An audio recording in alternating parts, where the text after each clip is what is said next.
Nangkep ya? Oh, iya, Oh, iya. sunat Oke, itu demi terima kasih. kesehatan. Dulu anak saya sunatkan ya. Saya sunat, anak saya juga disunatkan. Saya juga sunat. Anak saya disunatkan. Saya sunatkan. Dulu saya pikir untuk kesehatan. Kalau saya disunat dulu karena ya saya takut karena kita tinggal di desa, ya kan. Tetapi kalau bilang sunat buat kesehatan, sekarang saya baru ngerti. Ternyata bukan masalah sunat nggak sunat. Kamu nggak sunat pun kalau ganti-ganti pasangan, istrinya 4, ya tetap kena penyakit kelamin. Oh, istri 4 bayangin. Colok di sini, baru selesai colok sini, colok sini, colok sini. Ini baru sembuh, dia lagi kena sakit, colok sini, sembuh, nyular ke yang satunya. Colok lagi, colok lagi, colok lagi. Ya ini nggak sembuh-sembuh. Apalagi kalau udah namanya kena megalomania itu kan. Itu harus puasa, nggak tahan dia. Empat-empatnya kena semua, bolak-balik. Ya, tetap aja kena penyakit kelamin. Jadi nggak ada yang tetap nggak sehat. Yang penting itu apa namanya satu pasangan, ya. Satu pasangan itu yang lebih sehat dan jaga kebersihan. Nah, itu lebih sehat daripada yang istrinya 4. Makanya orang yang satu istri tanpa selingkuh itu tetap lebih sehat daripada yang berganti-ganti pasangan. Kalau istri 4 apalagi sama saja. Ya tetap lebih sehat. Makanya di negara-negara kafir ya apalagi terus dibudayakan kondom ya kan untuk anak-anak sekolah pun diajarin pakai kondom. Sebelum melanjutkan, Reaksi Channel mengajak Anda menguji validitas data narasi yang terkandung di dalam video ini dari sudut pandang Anda yang berbeda, sebagai masukan atau bahan bandingan dari pemahaman opini netizen yang kontroversi saat ini. Tapi sebelum berkomentar, baiknya Anda subscribe terlebih dahulu supaya reaksi opini Anda tersampaikan dengan efektif di Reaksi Nusantara Channel. Tujuannya ialah untuk membongkar narasi yang sengaja dibangun berdasarkan kepentingan politik golongan, isu agama, atau informasi berita palsu yang bisa saja mendoktrin akal sehat akhlak dan mental bangsa, walaupun terkadang di luar nalar manusia normal. Kepedulian Anda sangat efektif di channel ini sebagai bahan pertimbangan dari pemahaman mereka sebelumnya. Silahkan simak isi narasi di dalam video ini sampai selesai sebelum berkomentar, karena komentar Anda yang berkualitas akan kami beri tanda pin supaya bisa menjadi masukan untuk yang lainnya. Terima kasih dan salam damai untuk Indonesia. Halo, Shalom Alaikum, Om Swastiastu. Saya mau nanya, Pak, kan sekarang waktunya itu ya tanya jawab Alkitab ya. Ini waktu itu Bapak saya dengar kan bilang kalau apa yang sudah di perjanjian lama itu dibatalkan atau lebih tepatnya digenapi oleh Yesus Kristus dan sekarang punya hukum yang baru. Tapi apakah melakukan hal-hal baik yang ada dalam perjanjian lama itu mestinya masih boleh kan Pak, kayak 10 hukum, atau melakukan hal-hal yang bijaksana seperti dalam kitab Amsal, Pengkhotbah maupun Ayub itu masih harus kan Pak? Atau gimana menurut Bapak? Itu aja Pak, Kan terima kasih. perjanjian lama itu kan ada beberapa dibagi menjadi 3 kan. Kitab hukum, ya kan? Kitab hukum dan ketentuan-ketentuannya. Kedua, kitab sejarahnya. Dan yang ketiga, kitab-kitab prosa. Ya kan? Makanya ada namanya Torah, hukum, Naviim, dan Ketuvim kan. Nah, yang disebutkan dibatalkan itu apanya? Hukumnya kan, nomonnya, Torahnya, dan ketentuan-ketentuan di dalamnya. Sedangkan kitab hikmatnya ya tetap berlaku sepanjang masa kan. Suara kenabiannya, suara nubuatannya tetap berlaku kan. Yang dibatalkan apa? Yang dibatalkan hukumnya, ya kan? Torah dan ketentuan-ketentuan di dalamnya, Efesus 2 ayat 15. Terus nubuatannya digenapi oleh Yesus. Tetapi kalau hikmat-hikmatnya kan berlaku sepanjang masa kan.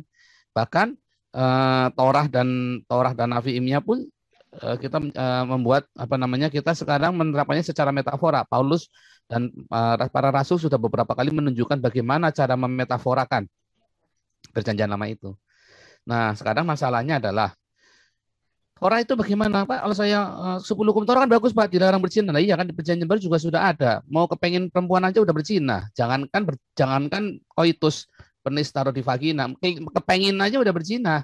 Ya kan? Jadi yang di perjanjian baru itu sudah mencakup semua yang ada di perjanjian lama. Hormat orang tua udah jelas, ya kan? Menguduskan Tuhan sudah jelas.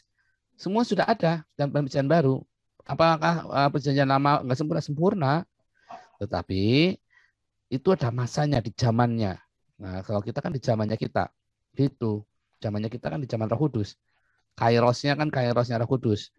Di mana roh itu hukum itu ada taruh di hati kita. Gitu ya. Oke, terima kasih Bapak. Ya. Nah, masalahnya kalau disunat, lalu buat apa kalau disunat pertanyaannya? Kalau disunat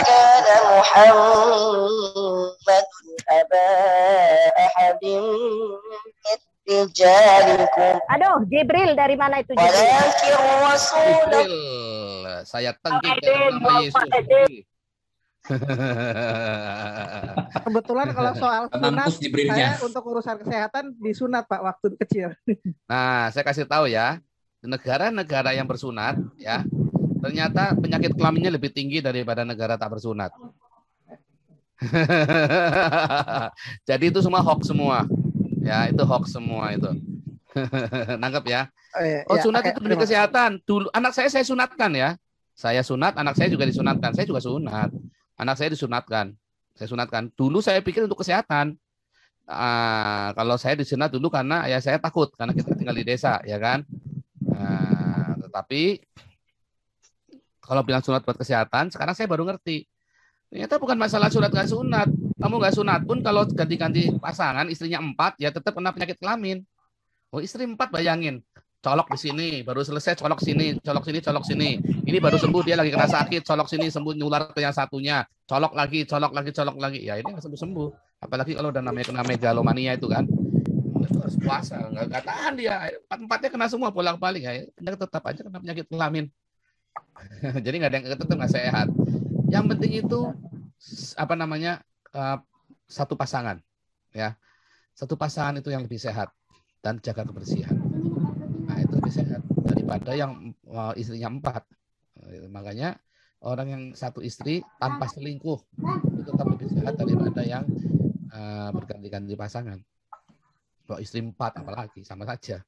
Ya tetap lebih sehat. Makanya di negara-negara kafir ya apalagi terus dibudayakan kondom, ya kan, untuk anak-anak sekolah pun diajarin pakai kondom. Wah, itu zina dong. Oh, nyatanya lebih sehat kok mereka, nggak ada pemerkosaan daripada yang di empat tetap hamil juga itu yang pakai jilbab itu. Nah, jadi jangan bikin munafik, yang benar adalah diajari hati kita yang benar. Gitu ya. Jadi sunat itu kalau bilang buat kesehatan itu hoax ya. Itu hoax itu. Kenyataannya penyakit kelamin di Indonesia lebih tinggi daripada di Eropa. Nah, itu sudah fakta, itu nggak bisa dibantah dah pokoknya itu. Penyakit kelamin di Indonesia itu lebih bahaya dan lebih tinggi daripada di Eropa. Ya, oke, lanjut dulu ya. Ini terima kasih ya Bapak. Pak Nugroho dulu, silakan Pak Nugroho. Oh ya. Terima kasih atas kesempatan yang diberikan. Om Swastiastu, Rahayu Sagung Dumadi, dan Salam. Topik malam ini saya baca tadi petinggi RI membiayai MIT Mujahidin Indonesia Timur Poso ya. Nah, kejadian berbagai kejadian teroris di Poso tidak tertumpas, tidak terselesaikan, itu tentu ada sebab, ada masalah yang krusial di sana. Nah, kalau dulu di Ambon bisa terselesaikan, kalau di Poso kok tidak, malah menjadi sarang bagi teroris untuk bisa bercokol di sana dan berkembang melawan pemerintah bangsa Indonesia, melawan TNI Polri. Ya, kita senang bahwa TNI Polri bergerak dan berusaha untuk mengatasinya di Indonesia Timur. Meskipun sudah terlanjur banyak korban, dalam suasana damai saja sekarang tidak lagi perang seperti dulu, orang Kristen masih ada yang jadi korban, yaitu lagi-lagi masalah agama. Di agama yang seharusnya, kalau di Indonesia ini agama yang seharusnya menjadi jalan bagi pemeluknya itu untuk mencapai kedamaian, tidak hanya untuk dirinya sendiri, tapi juga kedamaian bagi manusia lain, tapi ternyata menimbulkan petaka. Nah, ini di Indonesia ini lagi-lagi masalah agama bahwa bukannya menjadi jalan damai, tapi menjadi jalan kehancuran bagi banyak orang. Nah, ini kalau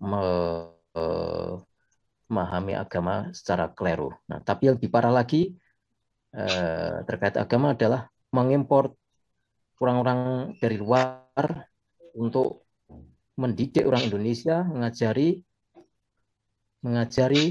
mendoktrin, sehingga di Indonesia timbul kekacauan-kacauan. Zakir Naik yang dulu diundang dalam rangka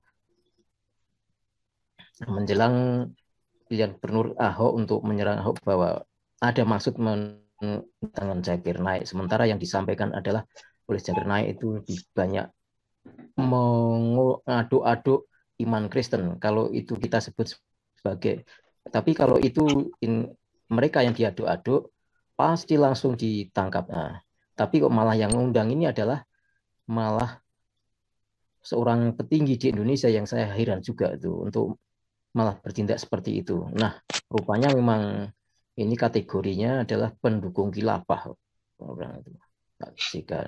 Nah, itulah yang sangat memprihatinkan bagi kita. Karena itu mestinya aparat harus bertindak, harus menyelidiki hal-hal seperti itu, dan kalau memang pada saatnya nanti dilakukan tindakan, jangan hanya dibiarkan saja. Orang-orang yang mendukung seperti itu malah mengimpor teroris dan melindungi teroris, itu harusnya ada tindakan secara khusus, ya, karena yang akan jadi korban adalah lagi-lagi nanti orang-orang Kristen, ya, mereka seolah-olah memang demi agama membunuh orang. Itu hal ini yang berat, yang riskan, karena mengatasnamakan negara, mengatasnamakan agama, menembaki, membunuh orang yang tidak seiman dengan dirinya, itu yang sangat berbahaya, ya, sangat memecah belah bangsa, dan itulah yang selama ini kita ingin perangi, ya, khilafah termasuk teroris-teroris ini. Nah, ini mestinya pemerintah harus bertindak tegas untuk yang akan datang. Nah, itu satu. Terkait dengan ini kesempatan untuk bertanya soal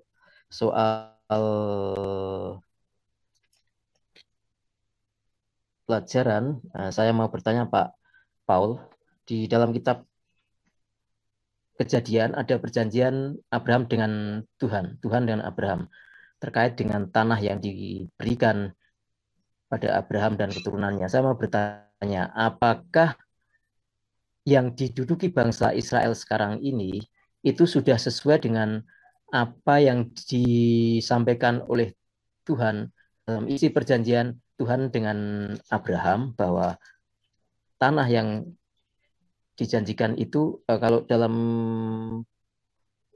di kitab Kejadian, saya lupa nih, itu tanah itu meliputi dataran Havilah juga, tapi apakah itu hanya maksudnya pengaruhnya ataukah secara fisik geografisnya, atau yang dalam hal itu ada yang dimaksud pengaruhnya sampai sana, sampai ya utara Semenanjung Arab, atau hanya pengaruhnya atau secara geografis juga? Itu mohon, apakah sudah sesuai dengan perjanjian Tuhan? Apa tanah yang diberikan Israel itu pada Abraham, perjanjian dengan Abraham itu sama dengan yang sekarang diduduki, cukup hanya diduduki oleh Israel itu, atau sebetulnya pengaruhnya yang dimaksudkan? Terima kasih.